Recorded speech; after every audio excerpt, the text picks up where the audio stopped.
dominicanos en todo el territorio de la República.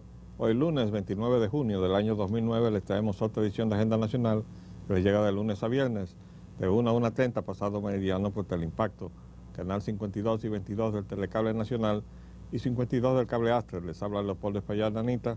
Para llevar adelante el programa haremos como siempre comentarios en el plano nacional e internacional del acontecer político y económico. Quiero decir que se nos siguen dando apagones y que obviamente hay una situación deficitaria desde el punto de vista económico en todo el ciclo ese que tiene que ver con la energía dominicana. Y de eso vamos a hablar, aunque hoy hay obligatoriamente un tema que tiene relación, y me refiero a la destitución del presidente de Honduras. La prensa, bueno, desde ayer tarde, las comunicaciones de televisión internacional estaban llenas de información con relación a este proceso, y la prensa de la mañana igualmente. Vamos a ver qué recuento nos dan sobre, no el hecho mismo. Ya se sabe que el presidente Manuel Zelaya fue llevado en un avión de la Fuerza Aérea Hondureña hasta Costa Rica. Pero todo esto estuvo precedido por todo un proceso anterior. Vamos a ver lo que dice la prensa de hoy. Dice: reaparece golpismo, militares destituyen al presidente de Honduras, dice el periódico Hoy. Dice: 8 de los ministros de Zelaya, entre ellos la canciller Patricia Rodas, fueron detenidos por los militares golpistas. Los militares de Honduras derrocaron al presidente Manuel Zelaya y lo enviaron al exilio por orden de la Corte Suprema. Bueno, aquí es que está el meollo del asunto. Hubo un enfrentamiento en cuanto a una acción del Poder Ejecutivo que mereció la censura de la Corte Suprema de Honduras. Y todo tuvo que ver con una consulta que había ideado el presidente Zelaya, que se había dictaminado como inconstitucional por parte de la Corte Suprema, de acuerdo a lo que hemos escuchado. Las Fuerzas Armadas fueron requeridas para proteger el proceso de la consulta, y las Fuerzas Armadas se negaron a intervenir en algo que lo había prohibido una decisión de la Corte Suprema. El presidente Zelaya destituyó al jefe de las Fuerzas Armadas hondureñas, y eso desde luego ha matizado el asunto como un enfrentamiento con las Fuerzas Armadas. Pero es importante determinar qué es el fondo realmente del conflicto, por una sencilla razón. Nosotros vimos por televisión la asamblea o reunión del Congreso de Honduras. Señores, lo del enfrentamiento con el presidente Zelaya llevó a que el Congreso unánimemente, oigan bien, de manera unánime designó a un sustituto que podía determinar que incluso el partido del propio presidente se sumara a todos los demás partidos a una votación unánime. Entonces hay que ir a buscar el trasfondo de lo que determinó que hubiera ese enfrentamiento de poderes. Ya no era solamente la Corte, era también el Congreso. Un Congreso que ya tenía una posición unánime, en la que estaban los propios partidarios o copartidarios del presidente Zelaya.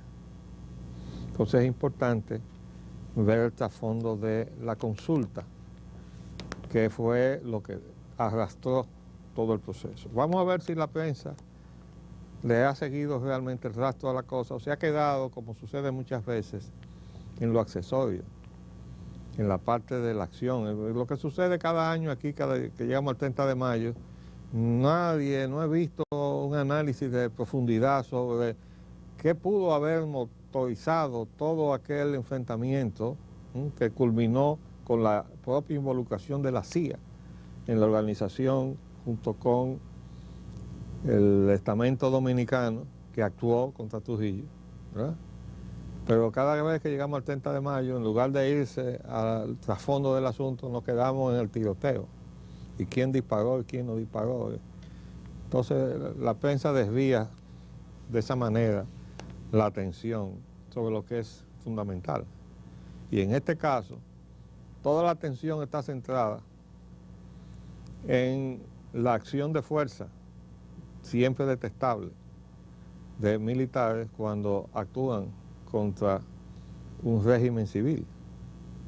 Ahora, la pregunta es, ¿y el régimen civil qué fue lo que hizo para determinar la decisión de la Corte Suprema y la unanimidad del Congreso? Vamos a ver si eso está.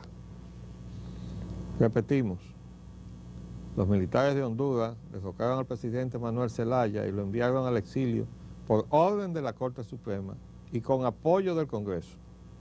La madrugada del domingo, las tropas tomaron por asalto la Casa Presidencial, detuvieron a Zelaya y lo expulsaron a Costa Rica. El mismo día en que se convocaba una consulta popular en procura de apoyo para una reforma constitucional que le permitiera al presidente ser reelecto en noviembre. Ahí está. Ahí está.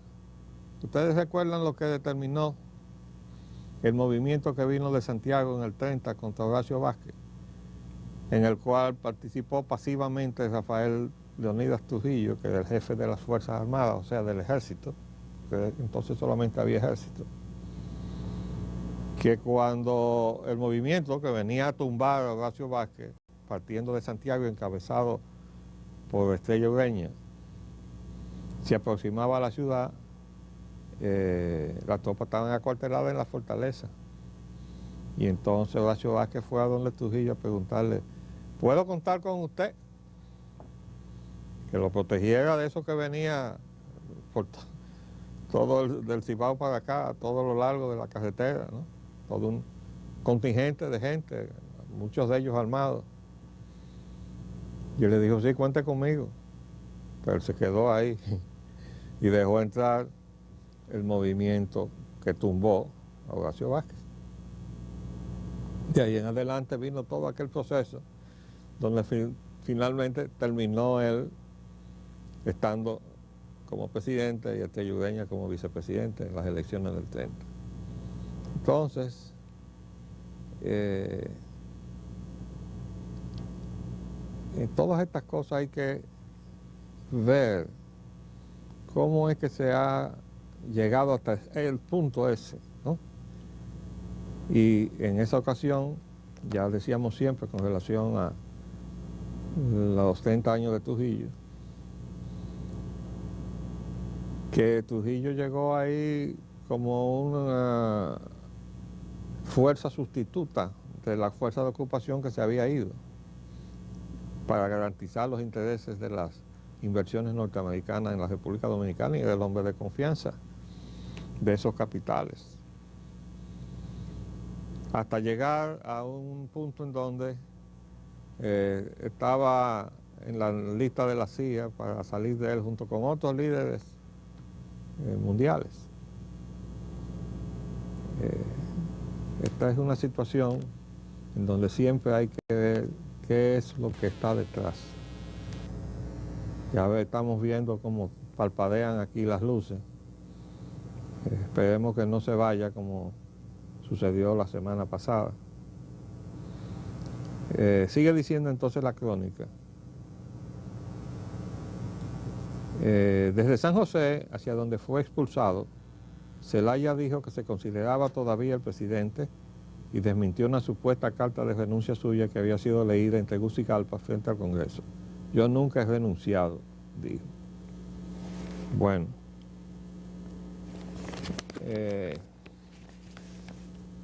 esto sigue aquí. Ustedes se ve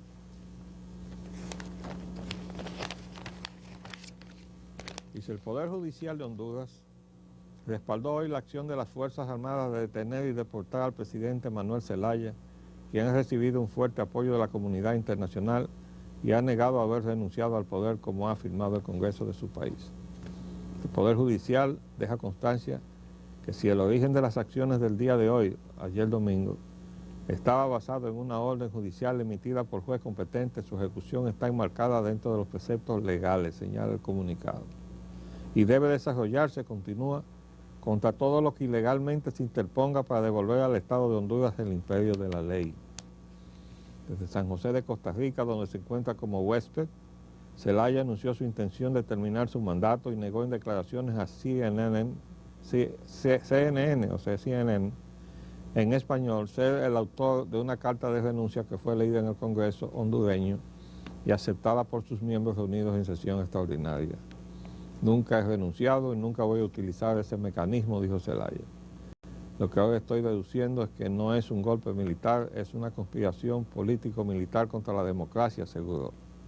El presidente fue detenido ayer en su residencia, llevado a la base de la Fuerza Aérea y sacado del país en un vuelo a Costa Rica, donde en una rueda de prensa acusó a un grupo de militares ambiciosos de haberle secuestrado a punta de pistola y de haberle maltratado. Bueno, el punto, y por lo cual hicimos referencia al ascenso de Trujillo al poder, es que el movimiento de Santiago, que vino sobre la capital y sobre Horacio Vázquez y su gobierno, se originó en que Horacio Vázquez, en una interpretación acomodaticia del ordenamiento constitucional, resucitó una constitución que había sido ya sustituida, que permitía alargar el periodo presidencial.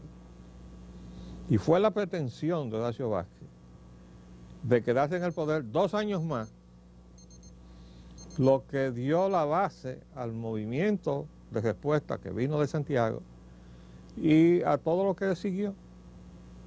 Es decir, él se lo buscó con la pretensión de quedarse en el poder. Y por eso la reelección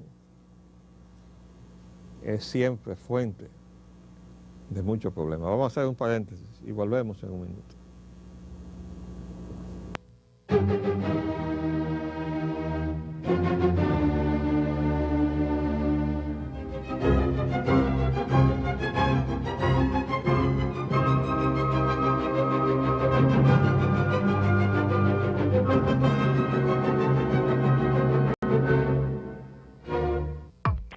Maravilloso. Con este préstamo, esta nevera ya es mía. Tengo que ir a la Asociación Popular de una vez.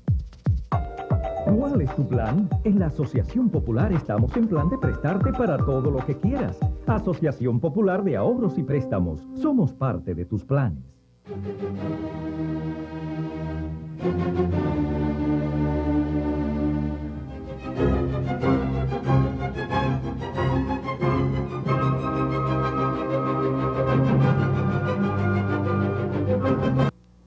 Pues bien, aquí dice un parte que parece que es de última hora: Zelaya parte de Costa Rica hacia Nicaragua en un avión enviado por Chávez. El presidente de Honduras, Manuel Zelaya, destituido por el Parlamento y enviado a la fuerza por los militares de su país a Costa Rica. Ya esta versión tiene otro matiz, ¿verdad? Repito, el presidente de Honduras, Manuel Zelaya, destituido por el Parlamento y enviado a la fuerza por los militares de su país a Costa Rica, partió ayer desde San José rumbo a Managua en un avión enviado por el gobierno venezolano. Zelaya partió en una caravana de vehículos escoltada por agentes de seguridad. En otra noticia aquí dice: OEA condena golpe contra Zelaya. Bueno, esta organización, la misma que convalidó la intervención militar que ordenó Lyndon Johnson en contra del movimiento constitucionalista, que perseguía reponer el orden constitucional en la República Dominicana en 1965, y la OEA, esta porquería de institución, avaló eso. Y entonces hubo quien se prestó a mandar tropas para acá. Y por cierto, Honduras fue de los que mandaron. Brasil mandó. Y Costa Rica mandó un contingente de policía porque ellos no tienen ejército. Pero la democrática Costa Rica avaló lo que había hecho Lyndon Johnson en contra de todo lo que se supone que sostiene la armonía hemisférica y que se basa en el respeto a la soberanía de las naciones. Bueno, pero Lyndon Johnson atropelló eso, no importa, la OEA lo avaló, lo convirtió en una intervención de la OEA. Y recordamos que Lyndon Johnson no es el único que ha estado en contra de todo lo que configura la solidaridad interamericana, porque George Herbert Walker Bush, cuando el lío de las Malvinas entre Argentina y Gran Bretaña, en ese pleito desigual, por los depósitos petroleros que hay ahí en el entorno de las islas de las Malvinas, y no fue por otra cosa, no fue de que por la soberanía que reclamaba uno y otro. La soberanía es porque ahí hay petróleo, hombre. Entonces, George Herbert Walker Bush, petrolero, que lo tenemos metido aquí en la Barrick Gold, aposentado en la mina de oro que ellos dicen que es la más grande del mundo, Pueblo Viejo 1 y Pueblo Viejo 2, le puso a disposición de las fuerzas británicas todas las informaciones de inteligencia que recababa con satélite los Estados Unidos. En lugar de apoyar a la Argentina, apoyó a Gran Bretaña en su agresión a Argentina. ¿Dónde está la solidaridad? Porque hay un tratado que se llama el TIAR, que se supone que ataba a todos, incluyendo a Estados Unidos, en un esfuerzo de solidaridad. Pero como eso no responde a la verdad, porque lo que hay en el fondo es que las corporaciones norteamericanas han gobernado a los Estados Unidos y han dictaminado su política exterior. Y si son petroleras, entonces han hecho del petróleo que ellos van y se quita a cada nación de su propia soberanía. Entonces respaldado por la fuerza militar de los Estados Unidos como una cuestión de seguridad nacional. Y por eso es importante ese programa de transformación que está impulsando el presidente Barack Obama. Porque cuando deje de ser centro de la energía de Estados Unidos el petróleo, y con más razón el petróleo ajeno, que decíamos en un trabajo que es un petróleo sacado a punta de pistola de los territorios de los dueños legítimos, porque o me afloja el petróleo o allá van mis fuerzas armadas, que fue lo que pasó en Vietnam, para los que no están enterados, y fue lo que pasó en Irak. Saddam Hussein había sacado a las petroleras de ahí, y entonces dictaminó que el petróleo, que era el 10% de las importaciones de Estados Unidos en ese momento, de Irak, se indexaría en euros, aunque se lo pagaran en dólares, pero su precio estaría indexado en euros.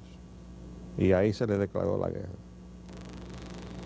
Entonces, hay otro lío ahí en África. Ahora vi que China hizo un pacto para asegurarse el petróleo, que ya tenía otro con Sudán, pero el lado del Pacífico ahora tiene uno con Nigeria. Pero el petróleo ha estado detrás de todos los conflictos, incluyendo el de Sudán y Darfur. Entonces, esa nueva política energética de los Estados Unidos, desligándose de ese petróleo extranjero, obtenido a la fuerza, es importante para la paz mundial y para la convivencia pacífica de las naciones y para las buenas relaciones de los amigos, porque para ser amigos tenemos que respetarnos en un plano de igualdad.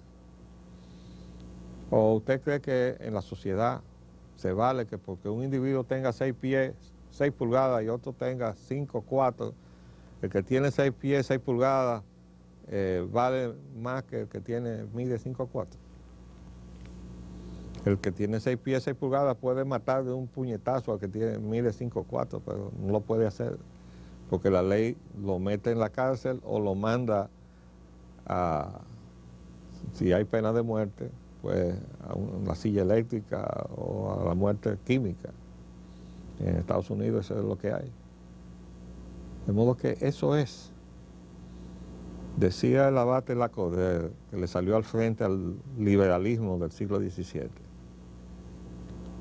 que entre el rico y el pobre, entre el fuerte y el débil, la libertad oprime y la ley libera. ¿Por qué? Porque la ley los hace iguales. Pero si usted lo suelta a que en total libertad traten de dirimir cualquier diferencia que tengan, el rico va a aplastar al pobre y el fuerte va a aplastar al débil. Pero la ley los iguala. Y de eso se trata. Y en la comunidad de naciones todos somos iguales. Ahora, en la realidad, todavía estamos doblegados por la conquista del 1492. Y aquí hay mucha gente en la República Dominicana, hoy en día, incluso de los que están sentados ahí ejerciendo el poder ahora, que el trauma del 65 lo tienen metido ahí en la cesera. No podemos ir en contra de la voluntad del norte porque nos meten en una intervención militar. Digo, bueno, nosotros no estamos propugnando porque volvamos otra vez como en aquel momento a hacer un movimiento cívico-militar para reponer un orden constitucional, que era lo que tratábamos de hacer. A poner el orden. ¿Usted sabe cuál era la etiqueta que teníamos los constitucionalistas? Los rebeldes. Usted cogía la prensa, esa internacional, y en todas partes del mundo decía, los rebeldes, y Wessing y comparsa, los golpistas, eran los leales. Porque así es como se distorsionan las cosas. Entonces, necesitamos nuevas reglas y creo que hay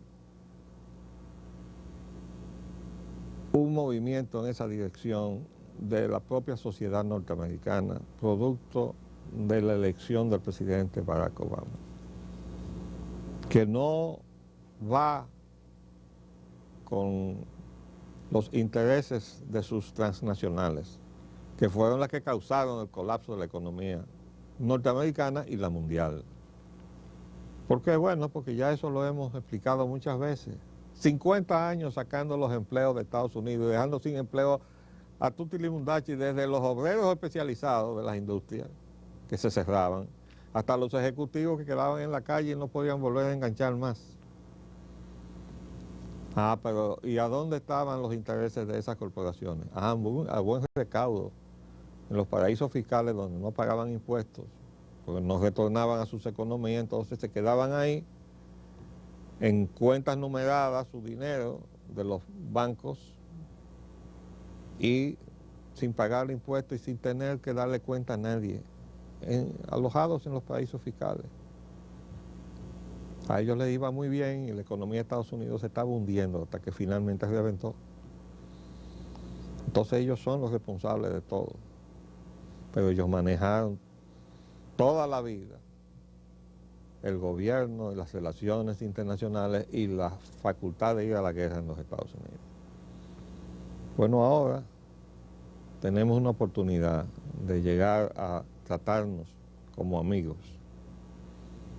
con la nueva gestión que encabeza Barack Obama. Yo no sé si esto va a ensuciar un poco el agua. Está anunciada la llegada aquí del presidente Chávez, que viene a firmar la carta de intención para ese paso al cual nos oponemos de corazón. Y fíjense que bien que hacemos uso de nuestra propia convicción en pro de todo lo trascendente que ha hecho el movimiento bolivariano que ha encabezado el presidente Chávez, apoyándose en la fuerza económica de su petróleo, para decir, y decírselo con lealtad, de frente: presidente, estamos en contra totalmente de las operaciones que está haciendo PDVSA, que son puramente comerciales, y se contraponen con el espíritu de solidaridad de su mensaje al crear Petrosur y Petrocaribe. Entonces, salvemos a Petrosur y a Petrocaribe. No tenemos que sacrificar a PDVSA, porque de ninguna manera le va a ir mal, pero no pongamos los intereses de PDVSA y de alguna gente que anda metida de allá y de acá por encima de lo trascendente, que es el respeto a las soberanías, para que podamos llegar a esa asociación necesaria y deseada de la Unión Latinoamericana. Bueno, acabó el tiempo por el día de hoy. Volveremos mañana, si Dios así lo permite. Les habló Leopoldo Espaillat Nanita.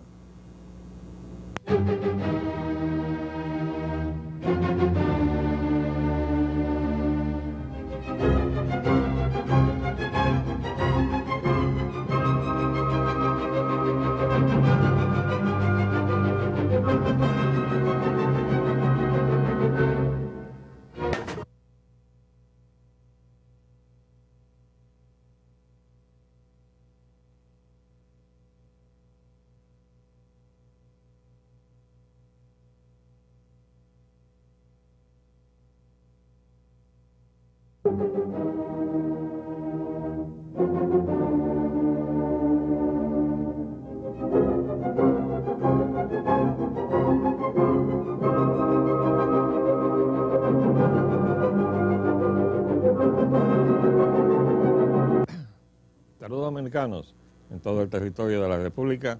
Hoy martes 30 de junio del año 2009 les traemos otra edición de Agenda Nacional que les llega de lunes a viernes de 1 a 1:30 pasado meridiano por Teleimpacto, canal 52 y 22 del Telecable Nacional y 52 del Cable Astre. Les habla Leopoldo Espaillat Nanita. Y para llevar adelante el programa haremos como siempre comentarios en el plano nacional e internacional del acontecer político y económico. Pero hoy es 30 de junio y es el Día del Maestro. Y es un día que nosotros, una vez al año, dedicamos a la recordación de quienes nos enseñaron con amor lo que ellos sabían cuando cursábamos todos los niveles de estudio de los que cursa una persona que llega a tener el privilegio de educarse en un país de analfabetos como la República Dominicana.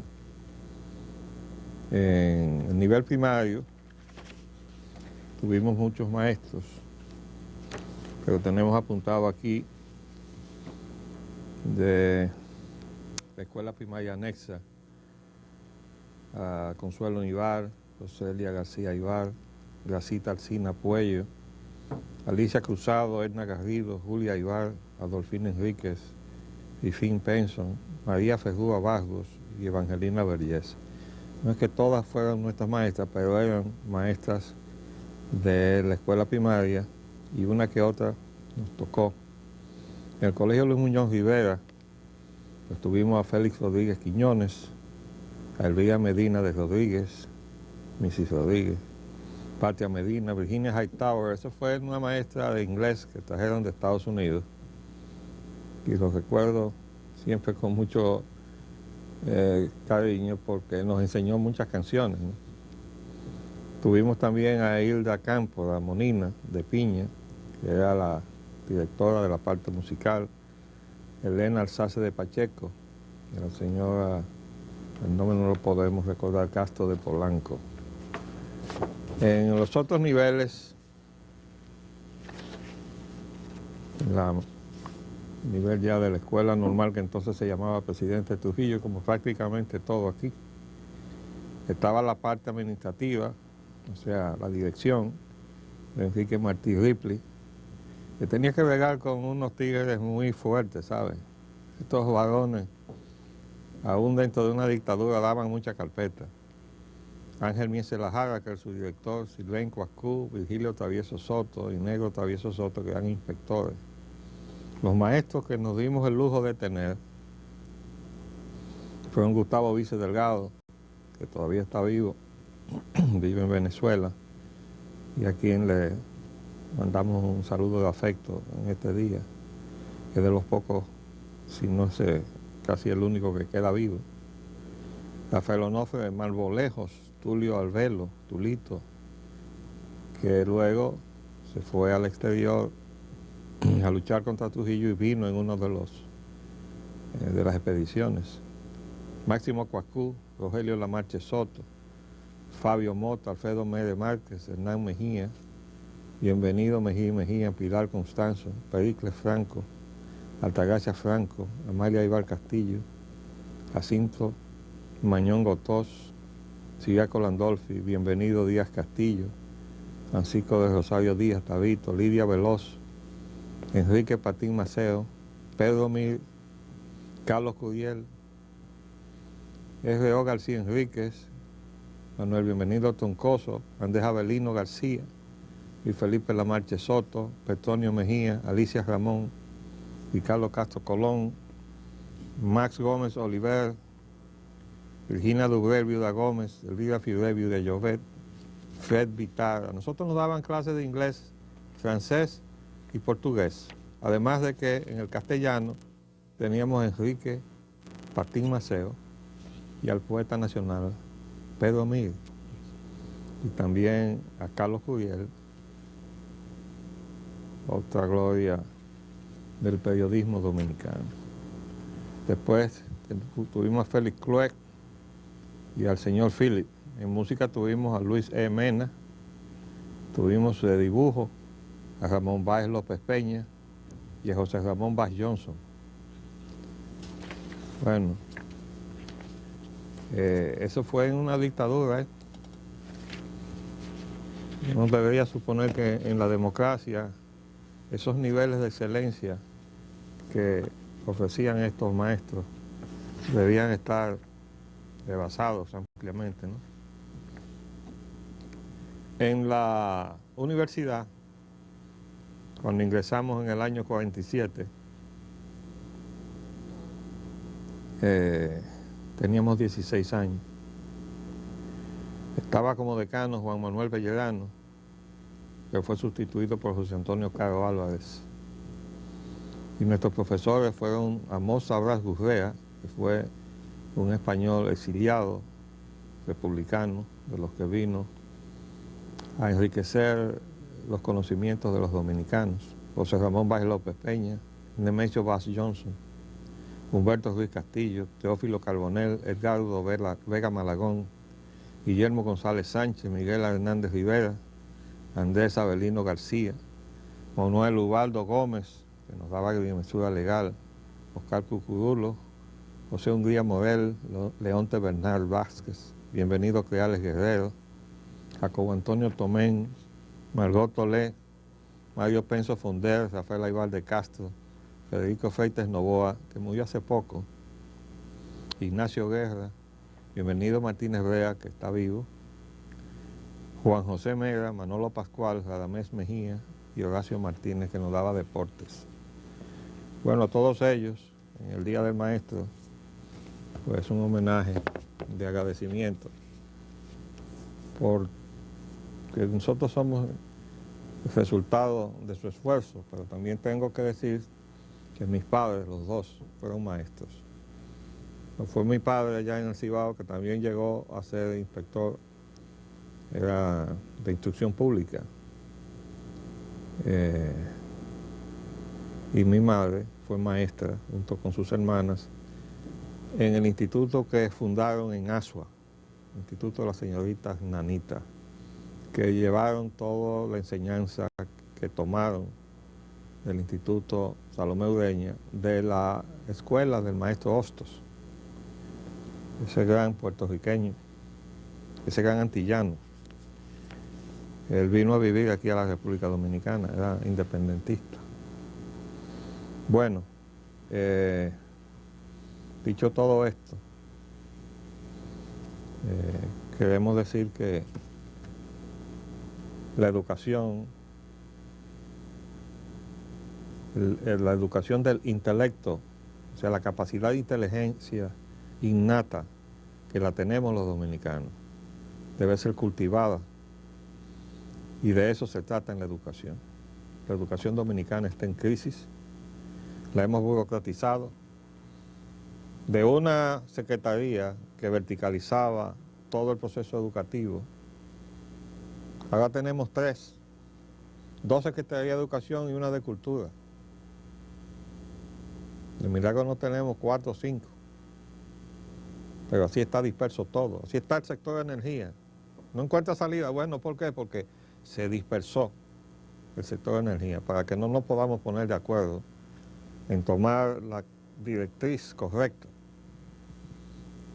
o para que no podamos utilizar el intelecto de una manera coordinada, porque cada uno entonces está defendiendo cosas diferentes ahí, ya en el nivel político. Así andamos.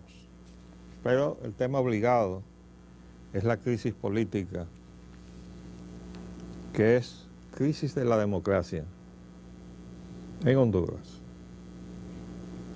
Las informaciones que vamos a leer y algunas cosas que sacamos del internet nos darán un poco el contexto de la situación. Dice acá: Zelaya regresará jueves a retomar presidencia. Zelaya dijo que aceptará el ofrecimiento del secretario de la OEA de acompañarlo.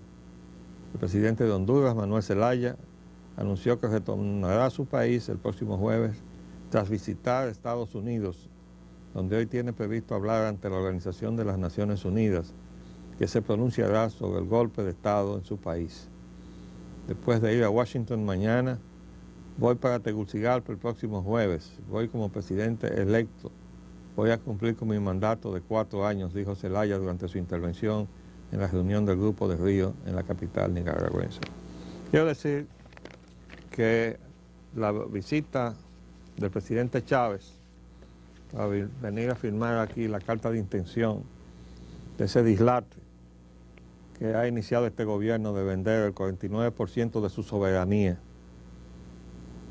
sin explicarle al país cuál es el apremio que tiene, que reconozca que la forma disparatada en que ha hecho uso de los recursos del Estado en términos de gasto ha llevado a esta situación. Y ya tenemos prácticamente toda la información para dársela a los amigos televidentes y también para publicarlo, si nos dan espacio en la prensa, demostrando cómo, a pesar de los ingentes recursos que ha volcado el presupuesto del Estado en el sector de energía, es un tonel sin fondo, porque si no se revisan los contratos de generación, que es a donde está todo el problema, eso no agota la factura que nos presenta a través de las distribuidoras ese aparato expoliador donde está metido un Estado extranjero que es el Reino Unido, con todos sus cómplices dominicanos. Entonces, estamos volcando recursos ahí. Están presupuestados en pesos, lo hemos tomado ya de los informes de la Secretaría de Hacienda, pero cuando se llevan eso los extranjeros, los convierten en dólares y definitivamente presionan el alza de la tasa de cambio. Recuerden que fue eso lo que determinó que Hipólito Mejía sacara a la Unión Fenosa del negocio eléctrico, porque estaba hundiendo el peso dominicano, estaba a 50 por 1, por la velocidad con que ellos nos sacaban pesos del bolsillo a nosotros y lo convertían en dólares ya en un mercado no controlado, como esa es la situación de ese Banco Central que ha quedado sin funciones frente al manejo de la entrada y salida de las divisas en la economía nacional. Entonces, para eso se hizo la modificación de la legislación, como todas las otras legislaciones que se han modificado en este país, para darle paso a la inversión extranjera. Y todo eso está siempre liderado por Agripino Núñez, ese señor que está aposentado todavía ahí en la madre maestra, cosa que pensábamos que ya habíamos salido de esa situación. Pero bueno, vamos a hacer un paréntesis y volvemos en un minuto.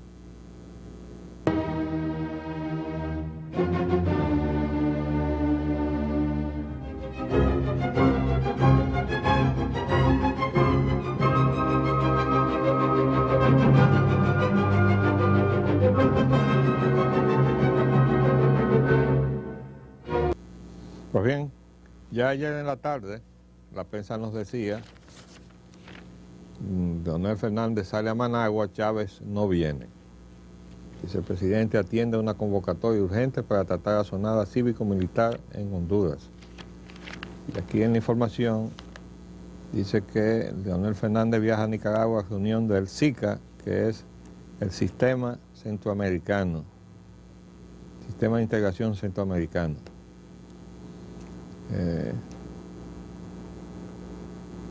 Nosotros no somos centroamericanos, pero esa es una de esas aberraciones violatorias de la Constitución, como es la membresía en el Parlamento Centroamericano, donde pagamos unos legisladores en dólares para que no hagan nada, o que si alguna cosa hacen es crearle situaciones negativas a la nación dominicana, como ese tratado de libre comercio con Centroamérica, donde todo lo que hemos hecho es perder.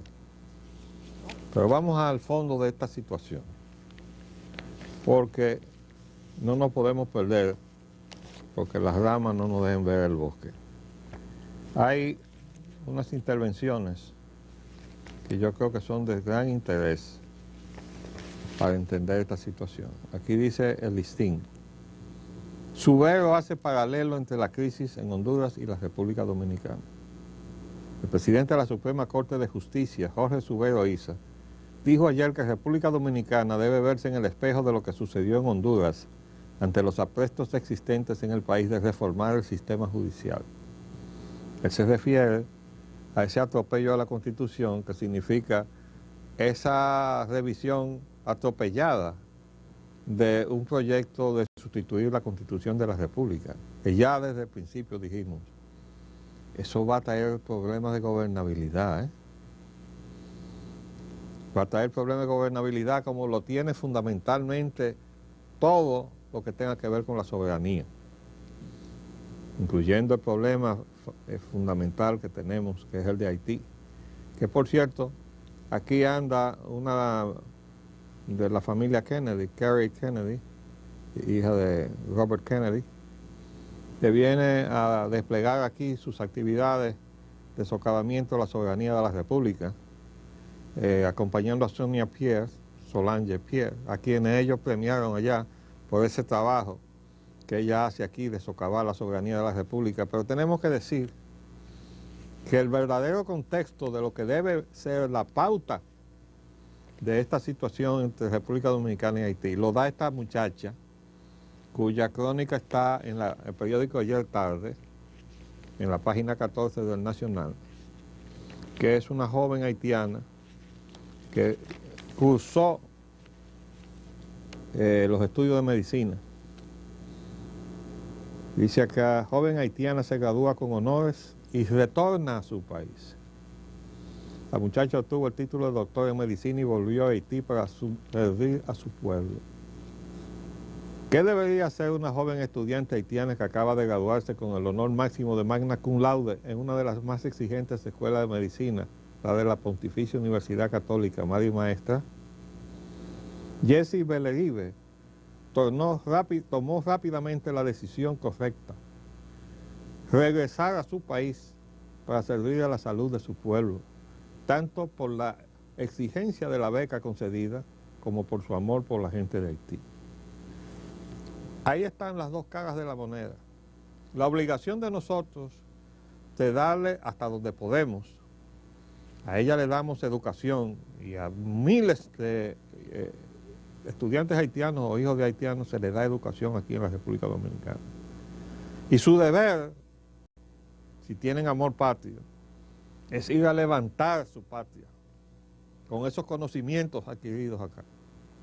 No quedarse a medrar aquí para vivir mejor y no hacer ningún esfuerzo por resolver los problemas de los que quedaron atrás, por aquello que dije cuando comencé este programa, que el que estudia en este país, si hace de una educación incluso universitaria, es un privilegiado, es un país de analfabetos. Entonces el que viene de Haití y se hace de una educación universitaria en la República Dominicana es un súper privilegiado que tiene la obligación doble de irse a su país ayudar a todos los que quedaron atrás. Pero eso no es lo que hacen la mayor parte, comenzando por la Solange Pierre esta. Entonces va a buscar ayuda afuera. Y entonces oigan lo que plantean. El problema de que esos haitianos estén indocumentados en República Dominicana, ¿y de quién es ese problema, señor? De nosotros, no son haitianos. Pues debieron venir de Haití con su documentación y pedir permiso para entrar y entrar legalmente a la República Dominicana. Bueno, pues están aquí ilegalmente e indocumentados. Pero hubo un acuerdo en donde uno de los tantos gobiernos de Haití se comprometió a hacer un censo y documentarlo a través de la Embajada de Haití en la República Dominicana con documentos de Haití. No se hizo. ¿Por qué? Porque lo quieren documentar como dominicanos. Y nosotros estamos permitiendo eso porque tenemos un gobierno blandito, para no decirle un término que resulte ofensivo al respeto que le debemos a las autoridades que nos rigen a todos nosotros. Entonces, ¿usted sabe cómo se llama eso? El camino del Estado fallido, que es el camino a donde lleva el que uno abandone el Estado de Derecho. Vamos a examinar ahora la esencia del Estado de Derecho. El problema de Honduras, ese es el problema de la democracia falsificada de América Latina. ¿Ustedes creen que este es el único país que tiene gobiernos supuestamente democráticos, que no son más que una caricatura de la democracia?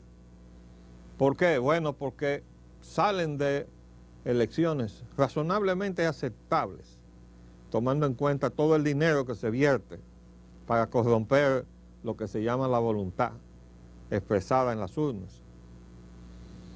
¿Para qué? Para que suba ahí un mandatario que no sirve a los propósitos de su nación ni de sus conciudadanos, sino del que viene a llevarse alguna tajada de nuestra riqueza a cambio de su comisión. Entonces aquí hemos tenido presidentes corruptos, hemos tenido presidentes incluso igualados por inversión extranjera, que fue el caso de Salvador Jorge Blanco, cuya oficina durante los 4 años que fue presidente era igualado por la Shell, cosa de la cual yo me enteré cuando ya él estaba preso por obra y gracia de Joaquín Balaguer, en una prisión. Y ahí una persona fue a mi oficina, ligada a la Shell, y me dijo, no, la igualita que él le dijo a usted que tenía cuando lo confirmó como presidente, después que yo tuve 2 años durante la gestión del malogrado presidente Antonio Guzmán, esa igualita se la aumentaron y él la tuvo los 4 años y me dijo, y la tiene en este momento, y en el momento que hablábamos estaba preso en la preventiva. Y así se ha llevado adelante a tropiezos la defensa de los intereses de esta república. ¿Ustedes saben por qué me destituyó el presidente igualado por la Shell? Porque yo pedí la auditoría técnica y financiera de la refinería en manos de la Shell. ¿Para qué? Para determinar unos fondos que se querían apropiar, que correspondían reintegrarse a la tesorería, y para verificar la calidad de los combustibles que se estaban colocando en el mercado. Y a las 24 horas yo estaba destituido. Entonces así no podemos avanzar. Y el proyecto que trajimos para producir etanol aquí, lo sembraron entre Salvador Jorge Blanco y el señor ingeniero que él tenía ahí en el CEA, como director ejecutivo.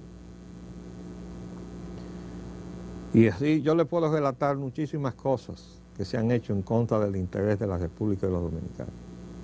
Pero lo peor que puede suceder es que nosotros nos entrampemos, nos metamos nosotros mismos en una trampa de creer que estamos construyendo democracia cuando no estamos respondiendo a la esencia de la democracia.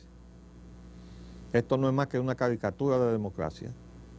Y entonces tienen el aval de que no se puede tumbar con un golpe de Estado. Ahí está el presidente Chávez, que hemos dicho, estamos totalmente identificados con la tarea que él ha asumido con el ideal bolivariano de fortalecer la integración latinoamericana. Y todo lo que se ha propuesto, incluso de un fondo monetario que sea latinoamericano, hasta una moneda latinoamericana. Yo estoy de acuerdo con todo eso. Lo que no estoy de acuerdo es que a nosotros nos vengan a imponer nada. O sea, las condiciones son favorables, entonces nosotros las aceptamos de buen grado y voluntariamente, y sin denigrar ni lastimar nuestra soberanía. No porque se nos ponga una pistola en el pecho, sino porque nosotros lo hacemos de buen grado. Porque ese es el ejercicio de la democracia verdadera. Entonces, eso no es lo que se está haciendo con los negocios de PDVSA y los contratos que se están haciendo y las negociaciones para abrirle mercado a PDVSA, que van en contra del mensaje de solidaridad bolivariana, que es la que nosotros apoyamos. Entonces, él ahora va allá y dice que los militares hay que ponerlos otra vez, en fin, estos militares, estos gorilas. Y resulta que al presidente Chávez, al coronel Chávez, se le olvida que él encabezó el golpe militar contra Carlos Andrés Pérez, ese presidente nefasto para Venezuela y para los dominicanos. Y que esa posición que él tiene la conquistó cuando intentó tumbar a Carlos Andrés Pérez, por malo que era ese gobierno para los intereses de los venezolanos. Pero era constitucional. ¿O no era constitucional, presidente? Claro que lo era.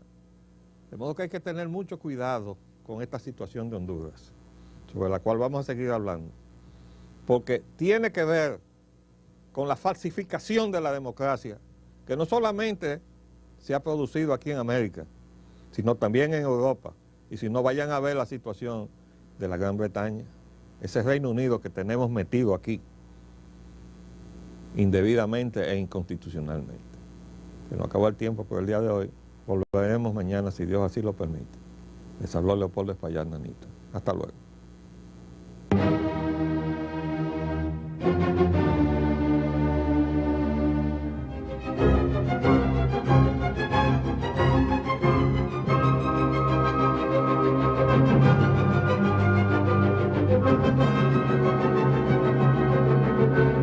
Saludos dominicanos en todo el territorio de la República.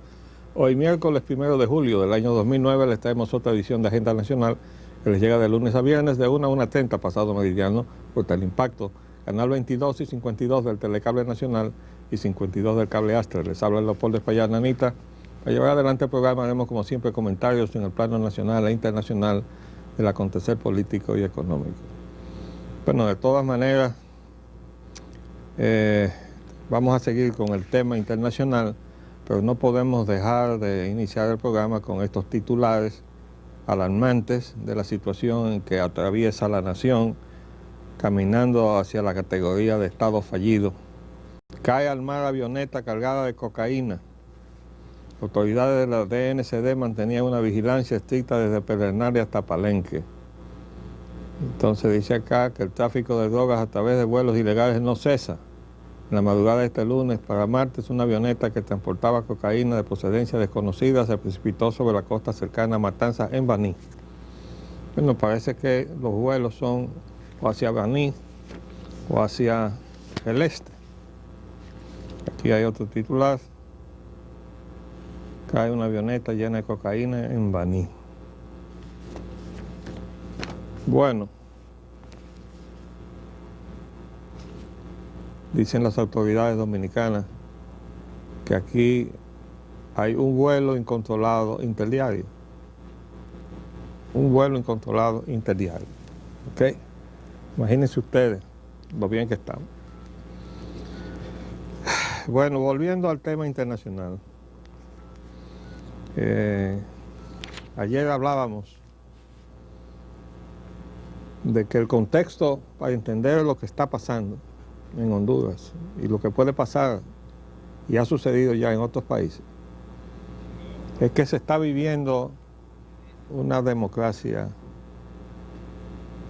pervertida, porque tiene todas las apariencias de gobiernos democráticos y en realidad son gobernantes comprometidos con la inversión extranjera y son leales a los intereses de la inversión extranjera y no son leales a los intereses de sus conciudadanos. Entonces, como consecuencia lógica, como las capitales transnacionales llegan a nuestros países para apoderarse de nuestras riquezas y no para traer, el resultado es que nos empobrecen. Un modelo de economía sobre la base de la inversión extranjera es un modelo empobrecedor, porque esos capitales vienen a llevarse las riquezas de nuestros países, y no en términos justos, porque podríamos hacer asociaciones, que es otra palabra. Una cosa es asociarse, entonces de una manera equilibrada, obtener tecnologías, capital de inversión, asociado con la legítima propiedad de los recursos que se van a explotar. Y entonces la proporción de los beneficios tiene que ser en función de quién es el dueño. Eso es lo justo. Eso no es lo que se está haciendo. Y los gobiernos plegados a los intereses extranjeros entran en todas, como dicen los dominicanos. Y vaya usted a ver los contratos. Y las experiencias que hemos tenido aquí en la República Dominicana es para que no se repitan en ninguna otra parte, porque son espantosas de las concesiones que han dado y se siguen dando. Y cómo se sigue preservando esos intereses extranjeros a costa del legítimo derecho de los dominicanos a tener la esperanza o aspirar a vivir mejor. Porque una de las cosas que nosotros heredamos y de las cuales debemos aprender son los postulados de la Declaración de Independencia de los Estados Unidos de América. Y una de las cosas que pone es el derecho a la rebelión contra la opresión. De modo que todos los países, todos los pueblos tienen derecho a la rebelión contra la opresión, venga de donde venga. Y también dice la Declaración de Independencia de los Estados Unidos de América, que ese pueblo, y nosotros también, aspira a la felicidad, el derecho a la felicidad. Y eso es una frase que resume la aspiración humana, porque cuando dice yo aspiro a ser feliz, no significa que yo voy a tener todos los bienes materiales, aunque hay mucha gente que su vida la hace alrededor de esa finalidad, de tener mucho dinero. Total, no se pueden llevar nada cuando se parten de este mundo. Pero bueno, ese es su derecho de aspirar a la felicidad. Lo que pasa es que no tienen derecho a hacerlo a costa de la felicidad de los demás.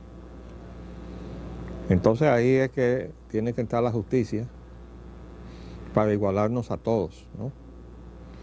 Y yo quise, para que entendamos lo que estamos viviendo, traer el pensamiento de una persona a la cual se le ha dado la suficiente credibilidad como para que se le haya dado el Premio Nobel de Literatura. Me refiero a José Saramago. Tengo dos trabajos de él. Uno dice, estamos llegando al fin de una civilización.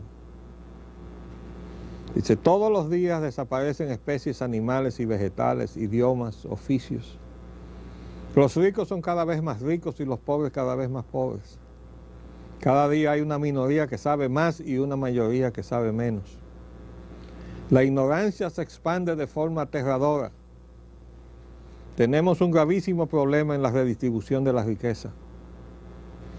La explotación ha llegado a extremos diabólicos. Las multinacionales dominan al mundo.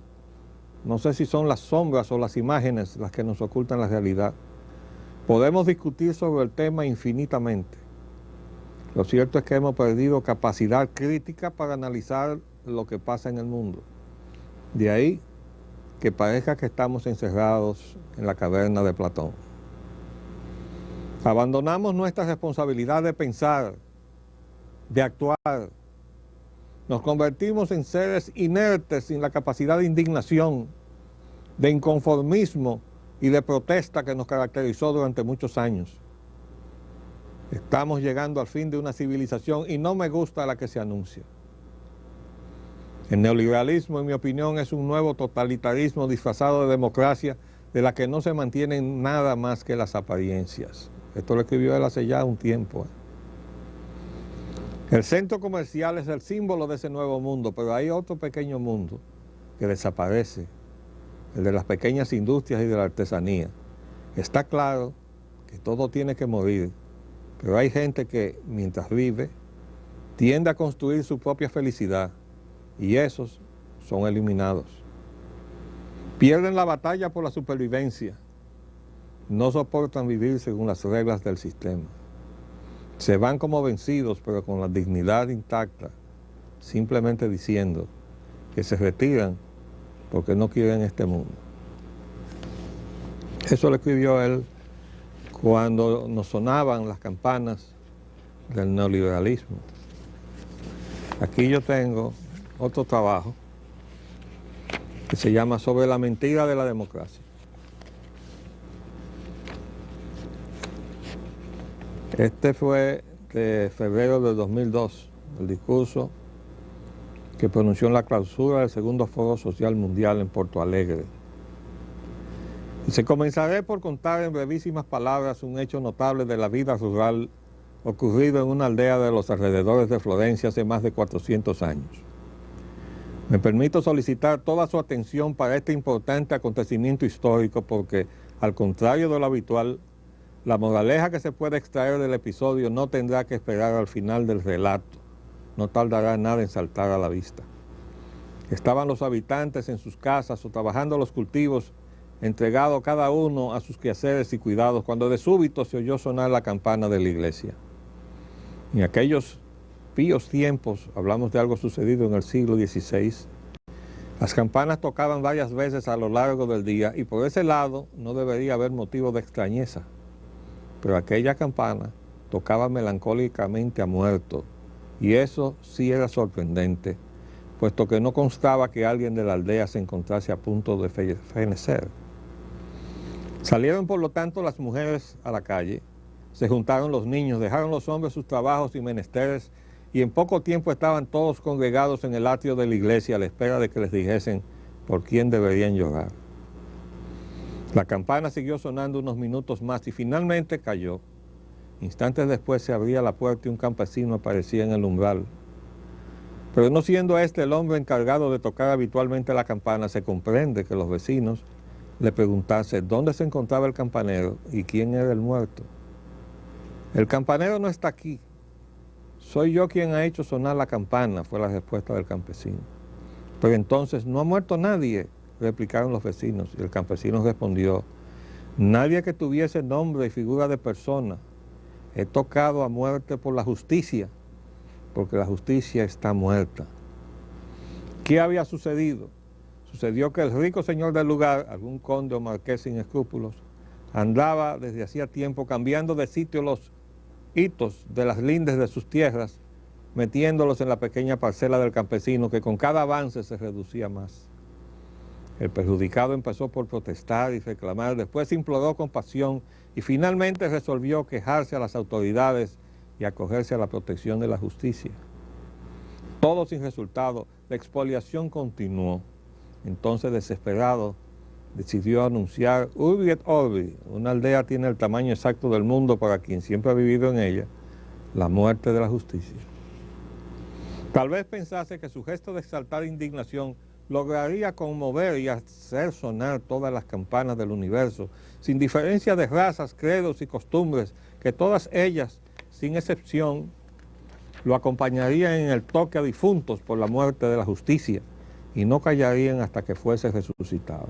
Un clamor tal que volara de casa en casa, de ciudad en ciudad, saltando por encima de las fronteras, lanzando puentes sonoros sobre ríos y mares, por fuerza tendría que despertar al mundo adormecido. No sé lo que sucedió después, no sé si el brazo popular acudió a ayudar al campesino a volver a los lindes en su sitio, o si los vecinos, una vez declarada difunta la justicia, volvieron resignados, cabizbajos y con el alma rendida a la triste vida de todos los días. Es bien cierto que la historia nunca nos lo cuenta todo. Vamos a hacer un paréntesis y volvemos con José Saramago.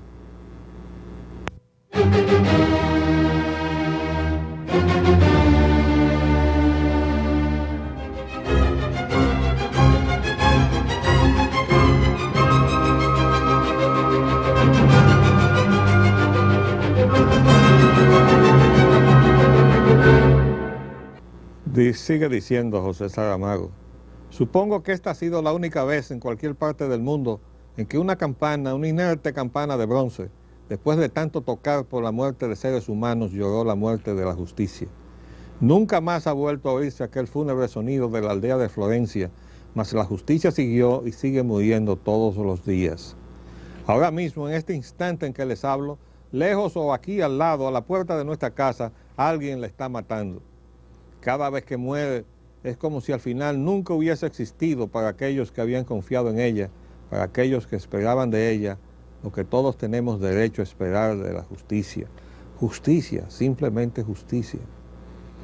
No la que se envuelve en túnicas de teatro y nos confunde con flores de vana retórica judicial, no la que permitió que le vendasen los ojos y maleasen las pesas de la balanza, no la de la espada que siempre corta más hacia un lado que hacia otro, sino una justicia pedestre, una justicia compañera cotidiana de los hombres, una justicia para la cual lo justo sería el sinónimo más exacto y riguroso de lo ético, una justicia que llegase a ser tan indispensable para la felicidad del espíritu como indispensable para la vida es el alimento del cuerpo, una justicia ejercida por los tribunales, sin duda, siempre que a ellos los determinase la ley, mas también y sobre todo, una justicia que fuese emancipación espontánea de la propia sociedad en acción, una justicia en la que se manifestase como ineludible imperativo moral el respeto por el derecho a ser que asiste a cada ser humano.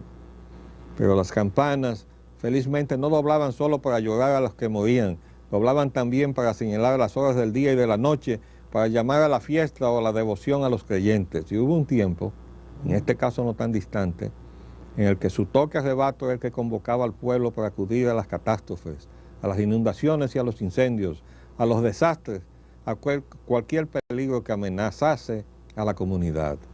Hoy el papel social de las campanas se ve limitado al cumplimiento de las obligaciones rituales y el gesto iluminado del campesino de Florencia se vería como la obra desatinada de un loco, o peor aún, como simple caso policial. Otras y distintas son las campanas que hoy defienden y afirman, por fin, la posibilidad de implantar en el mundo aquella justicia compañera de los hombres, aquella justicia que es condición para la felicidad del espíritu y hasta, por sorprendente que pueda parecernos, condición para el propio alimento del cuerpo. Si hubiese esa justicia, si un solo ser humano más moriría de hambre o de tantas dolencias incurables para unos y no para otros, no, y ni un solo ser humano más moriría de hambre o de tantas dolencias incurables para unos y no para otros. Si hubiese esa justicia, la existencia no sería para más de la mitad de la humanidad la condenación terrible que objetivamente ha sido. Esas campanas nuevas cuya voz se extiende cada vez más fuerte por todo el mundo son los múltiples movimientos de resistencia y acción social que pugnan por el establecimiento de una nueva justicia distributiva y conmutativa que todos los seres humanos puedan llegar a reconocer como intrínsecamente suya, una justicia protegida por la libertad y el derecho, no por ninguna de sus negaciones. He dicho que para esa justicia disponemos ya de un código de aplicación práctica al alcance de cualquier comprensión y que ese código se encuentra consignado desde hace 50 años en la Declaración Universal de los Derechos Humanos, aquellos 30 derechos básicos y esenciales de los que hoy solo se habla vagamente, cuando no se silencian sistemáticamente, más desprestigiados y mancillados hoy en día de lo que estuvieran hace 400 años la propiedad y la libertad del campesino de Florencia. Y también he dicho que la Declaración Universal de los Derechos Humanos, tal y como está redactada y sin necesidad de alterar siquiera una coma, podría sustituir con creces en lo que respecta a la rectitud de principios y a la claridad de objetivos a los programas de todos los partidos políticos del mundo, expresamente a los de la denominada izquierda, anquilosados en fórmulas caducas, ajenos o impotentes para plantar cara a la brutal realidad del mundo actual, que cierran los ojos a las ya evidentes y temibles amenazas que el futuro prepara contra aquella dignidad racional y sensible que imaginábamos que era la aspiración suprema de los seres humanos. Añadiré que las mismas razones que me llevan a referirme en estos términos a los partidos políticos en general, las aplico igualmente a los sindicatos locales y en consecuencia al movimiento sindical internacional en su conjunto. De un modo consciente o inconsciente, el dócil y burocratizado sindicalismo que hoy nos queda es en gran parte responsable del adormecimiento social resultante del proceso de globalización económica en marcha. No me alegra decirlo, mas no podría callarlo. Y también, si me autorizan a añadir algo de mi cosecha particular a las fábulas de La Fontaine, diré entonces que si no intervinimos a tiempo, es decir, ya, el ratón de los derechos humanos acabará por ser devorado implacablemente por el gato de la globalización económica. Y la democracia, ese milenario invento de unos atenienses ingenuos para quienes significaba en las circunstancias sociales y políticas concretas del momento, y según la expresión consagrada, un gobierno del pueblo, por el pueblo y para el pueblo. Oigo muchas veces razonar a personas sinceras y de buena fe comprobada, y a otras que tienen interés por simular esa apariencia de bondad, que a pesar de ser una evidencia irrefutable la situación de catástrofe en que se encuentra la mayor parte del planeta, será precisamente en el marco de un sistema democrático general como más probabilidades tendremos de llegar a la consecución plena o al menos satisfactoria de los derechos humanos. Nada más cierto, con la condición de que el sistema de gobierno y de gestión de la sociedad al que actualmente llamamos democracia fuese efectivamente democrático. Y no lo es.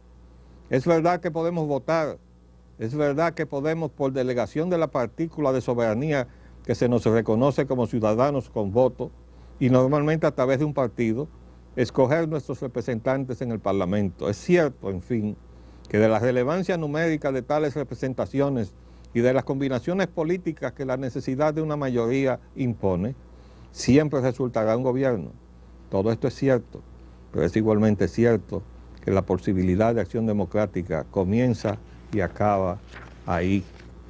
El elector podrá quitar del poder a un gobierno que no le agrade y poner otro en su lugar, pero su voto no ha tenido, no tiene y nunca tendrá un efecto visible sobre la única fuerza real que gobierna el mundo y por lo tanto su país y su persona. Me refiero obviamente al poder económico, en particular a la parte del mismo siempre en aumento, regida por las empresas multinacionales, de acuerdo con estrategias de dominio que nada tienen que ver con aquel bien común al que por definición aspira la democracia.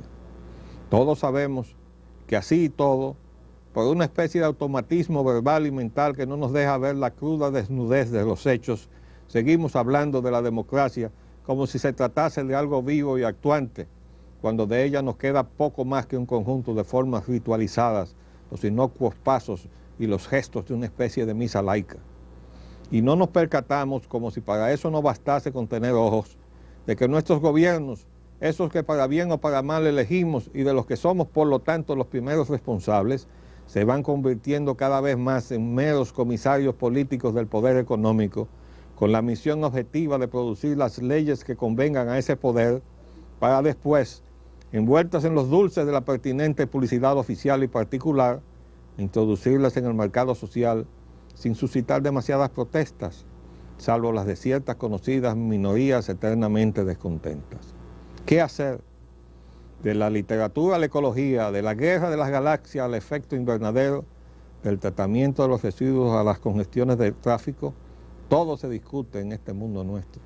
Pero el sistema democrático, como si un dato definitivamente adquirido se tratase, intocable por naturaleza hasta la consumación de los siglos, eso no se discute. Mas si no estoy equivocado, si no soy incapaz de sumar 2 y 2, entonces, entre tantas otras discusiones necesarias o indispensables, urge, antes de que se nos haga demasiado tarde, promover un debate mundial sobre la democracia y las causas de su decadencia, sobre la intervención de los ciudadanos en la vida política y social, sobre las relaciones entre los estados y el poder económico y financiero mundial, sobre aquello que afirma y aquello que niega la democracia, sobre el derecho a la felicidad y a una existencia digna, sobre las miserias y esperanzas de la humanidad, o hablando con menos retórica, de los simples seres humanos que la componen, uno a uno y todos juntos. No hay peor engaño que el de quien se engaña a sí mismo. Y así estamos viviendo. No tengo más que decir. Oh sí, apenas una palabra para pedir un instante de silencio. El campesino de Florencia acaba de subir una vez más a la torre de la iglesia. La campana va a sonar. Oigámosla, por favor. ¿Qué es lo que está diciendo Saramago con esto? Exactamente lo que le decíamos a ustedes. Estamos viviendo caricaturas de democracia, incluyendo la dominicana. ¿Ustedes creen que esto es democracia? Con esa corrupción que tenemos por los 4 costados, con esa estructura económica que siempre anda velando cualquier oportunidad para meter la mano y llevándoselo todo por delante, y dándole paso desde luego a los piratas que vienen de fuera. Tenemos metido incluso al Reino Unido aquí, y de eso no se dice nada, solo esta tribuna habla de eso. Entonces, nosotros los dominicanos tenemos que hacer conciencia de nuestra situación y saber que solo nosotros podemos salir de la situación en que nosotros nos metimos. Y quiero decir que tuve la oportunidad de recibir una cita de, ahora no encuentro dónde he puesto esto, de Ulises Francisco Espaillat. Aquí está. Porque realmente fue depuesto él, que tenía la idea de que el pueblo dominicano tenía la sed de la justicia, y se encontró, dice, yo creí de buena fe que lo que más aquejaba a la sociedad de mi país era la sed de justicia, y desde mi advenimiento al poder procuré ir apagando esa sed eminentemente moral y generadora, pero otra sed más terrible la devora, la sed de oro. Eso dijo Ulises Francisco Espaillat, después de haber sido depuesto a los 7 meses de encabezar un gobierno honesto en la República Dominicana, igual que el gobierno que encabezó Juan Bosch, para que ahora se diga que este gobierno corrupto es el gobierno que es el que está gobernando desde 1996. Se nos acabó el tiempo por el día de hoy, pero mañana, si Dios lo permite, seguiremos con este asunto de Honduras. Les habló Leopoldo Espaillat Nanita. Hasta luego.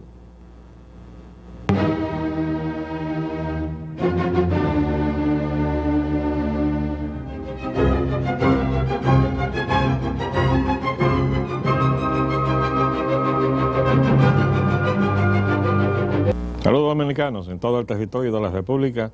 Hoy, jueves 2 de julio del año 2009, les traemos otra edición de Agenda Nacional, que les llega de lunes a viernes de 1 a 1:30 pasado meridiano por Teleimpacto, canal 22 y 52 del Telecable Nacional y 52 del Cable Aster. Les habla Leopoldo Espaillat Nanita. Para llevar adelante el programa haremos como siempre comentarios en el plano nacional e internacional del acontecer político y económico. Bueno, este programa lo vamos a dedicar para terminar este ciclo con el tema de la crisis de la democracia y el episodio de Honduras. Pero antes de entrar en esos temas fundamentales, tenemos que decir que hay unos titulares sorprendentes que ya los examinaremos en el día de mañana probablemente. Abrirán túnel desde la Ortega y Gasset a la UAS. O sea, como si ya no hubiera suficiente disparate con el gasto público, ahora nos inventamos este. Y en cuanto a informaciones internacionales de la economía de Estados Unidos se redujo en el mes de junio en 467,000 empleos. O sea, está en un 9.5% el desempleo en los Estados Unidos.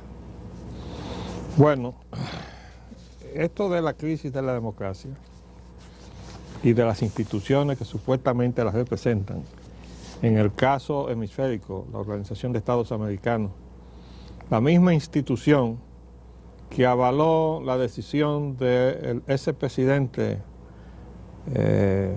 Lyndon Baines Johnson, de mala recordación para los dominicanos, que ordenó el desembarco de abril de 1965 para detener un movimiento constitucionalista, para reponer el orden constitucional, el Estado de Derecho en la República. Bueno, él desembarcó sus tropas y luego la OEA lo avaló. Y aquí llegaron, por cierto, tropas de Honduras, del Brasil, la policía de Costa Rica. Toda esa gente se decidió a vulnerar la soberanía de la República con un desembarco de sus tropas. Bueno, ese es el reto que tiene por delante ahora la situación de Honduras, en donde, volvemos a decir, tanto el presidente, el coronel Hugo Chávez, que encabezó aquel golpe de Estado que abortó contra el gobierno constitucional y corrupto de Carlos Andrés Pérez, y ese golpe de Estado y esa prisión lo llevaron a él a ser el presidente de los venezolanos. Pero él parece que no se acuerda de eso cuando le llama a sus colegas de Honduras gorilas, como le dijo el canciller venezolano en las Naciones Unidas. Hay que ver lo que hay en el trasfondo de todo esto y sobre todo no perderse en el bosque porque las ramas no nos dejan ver el camino. La OEA no es un cónclave de pensamiento democrático. Allí están simplemente amasijados todos los gobiernos que de alguna manera llegaron al poder en cada uno de nuestros países. Llamar a eso representación de la democracia realmente parece, en fin, un chiste de mal gusto. Los dominicanos ya sabemos de eso, porque ya sabemos lo que da la OEA. Y en estos días, nada más hay que escuchar lo que dijeron los exiliados de Cuba en Estados Unidos sobre la OEA, porque se aprobó el retorno de Cuba. Bueno, pero el punto no es ese. El punto es ir al fondo del asunto, la crisis. Vamos a ver cuáles son las informaciones últimas. Ayer decía la ONU que exige la vuelta de Zelaya al poder y le dio 72 horas. Pero el presidente que lo ha sustituido, Roberto Micheletti, dice: Zelaya sería arrestado si regresa. Y ahí están las Fuerzas Armadas de Honduras al pie de esa consigna. De modo que cuando están hablando de ir a imponer a Zelaya por la fuerza, están hablando de desatar una guerra como la que desató Lyndon Johnson y la OEA aquí en el 65, en donde los que estábamos del lado constitucionalista nos ponían la etiqueta de los rebeldes, y a los que dieron el golpe de Estado y sacaron del poder o de la presidencia a Juan Bosch, entonces esos eran los leales. ¿Leales a qué? ¿Y leales a quién? Es muy fácil perderse en este bosque, pero nosotros estamos aquí para tratar de dar luz en esa tiniebla. Ayer trajimos el pensamiento de ese premio Nobel de Literatura, José Saramago. Pero hoy tenemos otras reflexiones para que entendamos a dónde estamos. Porque afuera de repetir que estamos muy bien, pues habrá mucha gente que se lo crea. Además hay mucha gente que está bien, no tantas, pero hay mucho más gente que está mal. Por ejemplo, toda la clase media dominicana está mal. Y los que antes fueron de la clase media y por obra del milagro de los panes, ahora tienen villas ahí en Casa de Campo, como el secretario de Obras Públicas, que se la vendió al síndico de Santo Domingo Este, ¿no? Esos ya están en otro mundo, ¿verdad? Yo he hecho uso de este documento, que me lo dio el amigo José Miguel Soto Jiménez, general retirado y ex secretario de Estado de las Fuerzas Armadas. Es un retrato de lo que era la isla a la Española en el 1504 a 1511, dice aquí. Cortés desembarca en Santo Domingo el 6 de abril de 1504, la víspera de Pascua. Su viaje épico ilustra bien el clima de la época, un sombrío conflicto entre el capitán Alonso Quintero de Palos y el piloto Francisco Niño de Huelva, combinado con una fuerte competencia entre 5 navíos mercantes por tocar la Española, antes que los otros suscitan el sabotaje del gran mástil que obliga a la embarcación a regresar a La Gomera. Luego la carabela sufre un desvío intencional y navega por un rumbo excesivamente meridional. El barco de Cortés se pierde en el océano y muy pronto es presa de vientos contrarios. La carabela, maltratada por una tempestad, queda a la deriva lejos de Santo Domingo. El pánico se apodera tanto de la tripulación como de los pasajeros y los víveres empiezan a faltar.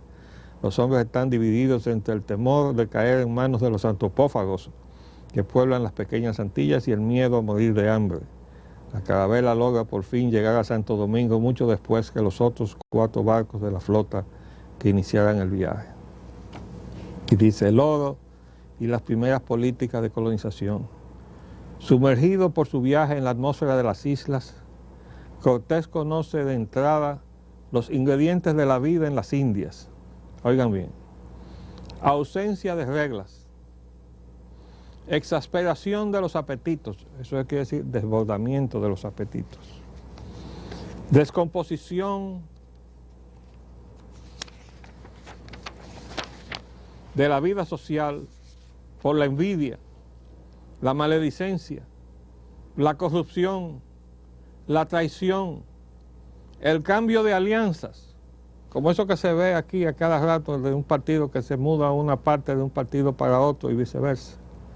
La búsqueda del poder, y eso lo estamos viendo todos los días, hay algún titular sobre cómo cada quien aquí está en eso. Y por supuesto, la fiebre de oro.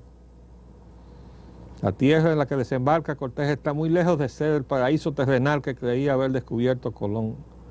Aunque el decorado exuberante evoque la virginidad de los principios del mundo, aunque las hojas barnizadas de los grandes árboles reflejen una luz mágica desconocida fuera del trópico, aunque el mar tome bajo esas latitudes tintes de turquesa y de lapislázuli, la isla vive a sangre y fuego. Los indígenas que va a encontrar Cortés han entrado en la fase crítica de su inmolación. Pero esa parte, esa descripción, dice que los ingredientes de la vida en las Indias, o sea, en las Antillas, ausencia de reglas, exasperación o desbordamiento de los apetitos, descomposición de la vida social por la envidia, la maledicencia, la corrupción, la traición, el cambio de alianzas, eso de que hoy yo soy la imagen de Balaguer y mañana soy la imagen de Bosch, la búsqueda del poder y por supuesto la fiebre del oro. ¿Hay alguna diferencia entre la española del 1504 y lo que estamos viviendo en el 2009 aquí en la República Dominicana. Eso parecía redactado para retratar esta democracia de nosotros. La democracia que mejor que nadie describe en las palabras de José Saramago, Premio Nobel de Literatura. Pero yo quiero repetir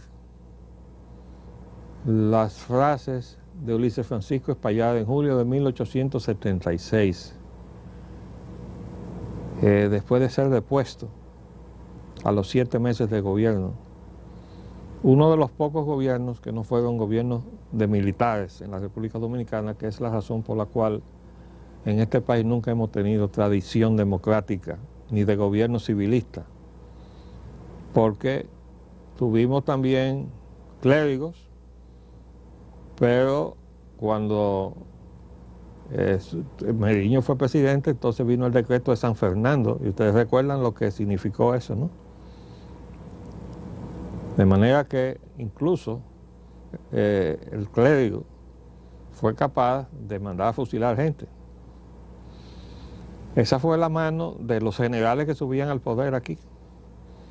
Entonces Ulises Francisco Espaillat, que fue civil, dijo: yo creí de buena fe que lo que más aquejaba a la sociedad de mi país era la sed de justicia, y desde mi advenimiento al poder procuré ir apagando esa sed eminentemente moral y regeneradora, pero otra sed aún más terrible la devora, la sed de oro. Vamos a hacer un paréntesis y volvemos en un minuto.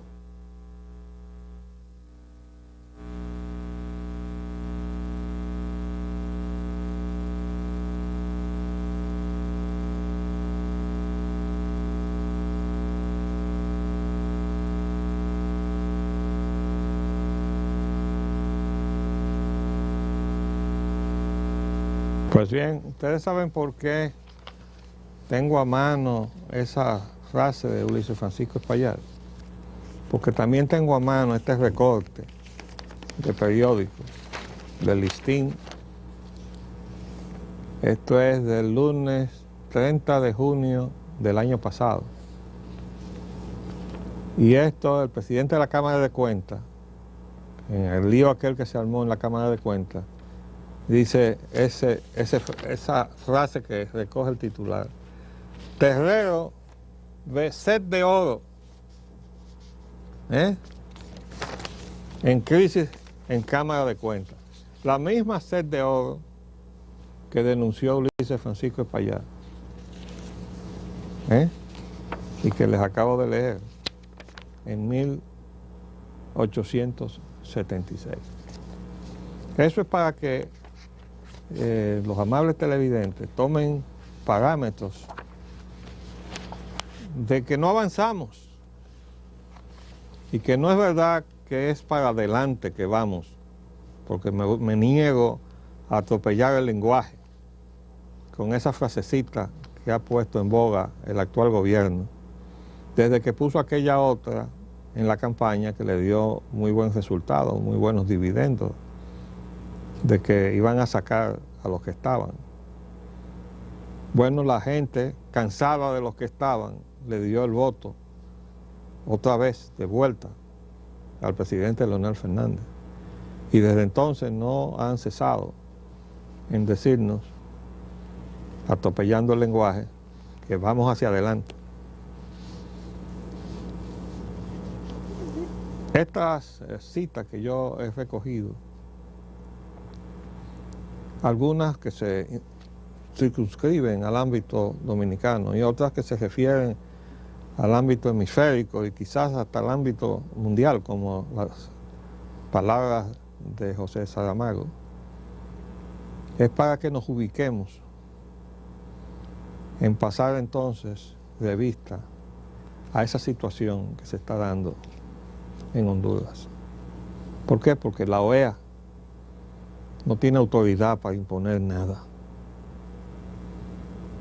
absolutamente nada. La OEA ha sido instrumento del gran poder del capital en el mundo, y la ONU también. que ha sido controlada desde el Consejo de Seguridad. Entonces lo que nos ha estado faltando es democracia, la verdadera. ¿Por qué?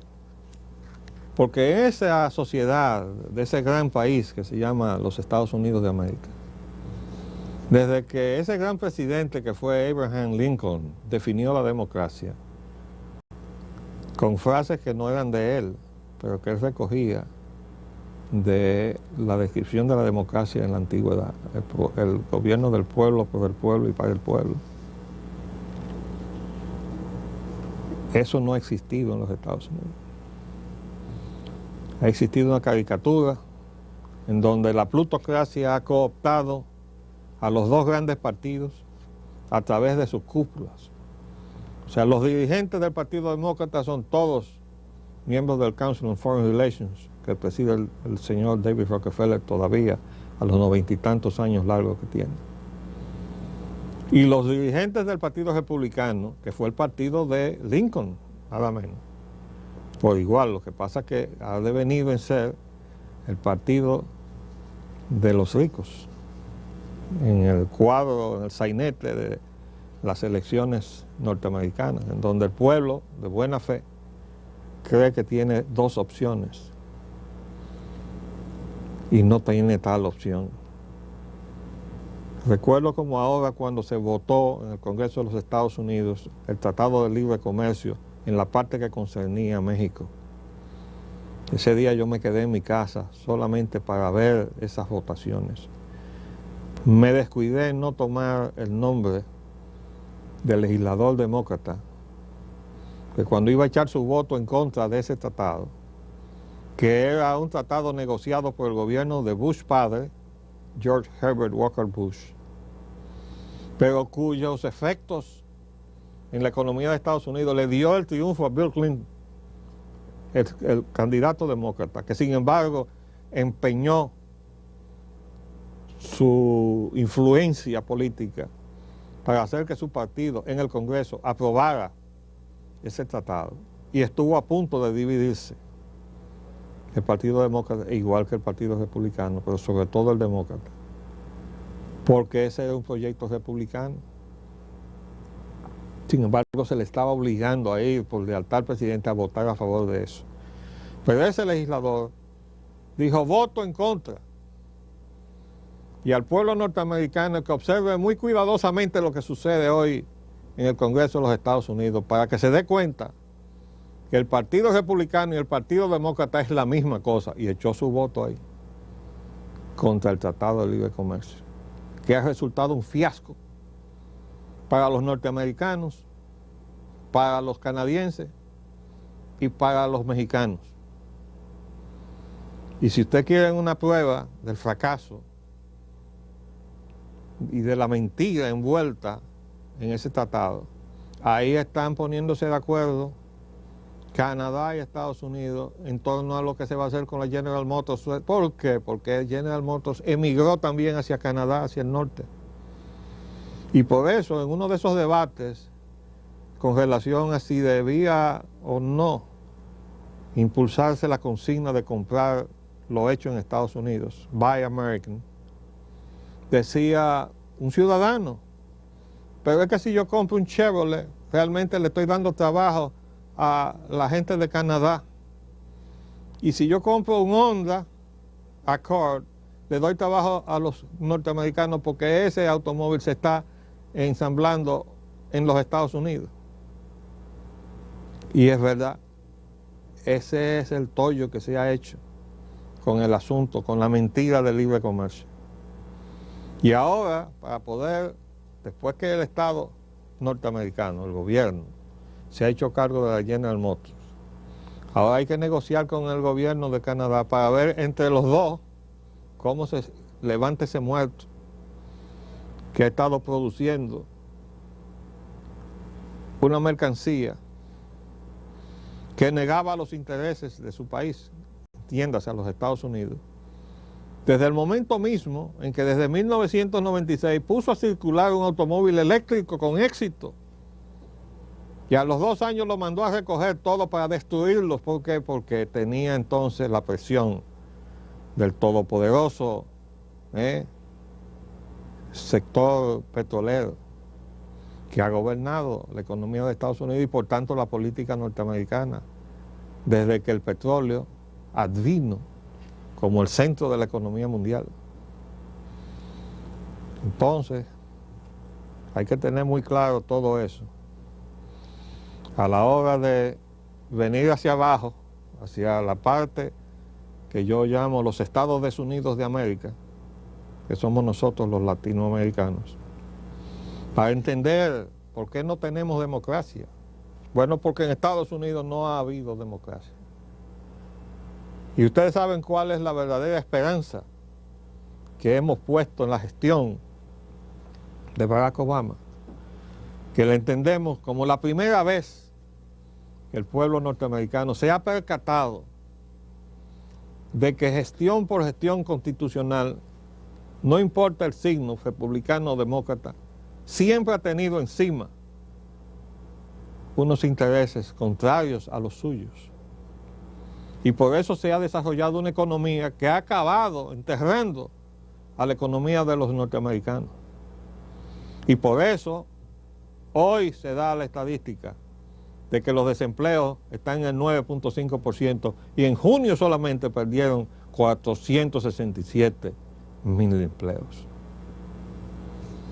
Entonces, eso no sucede de la noche a la mañana.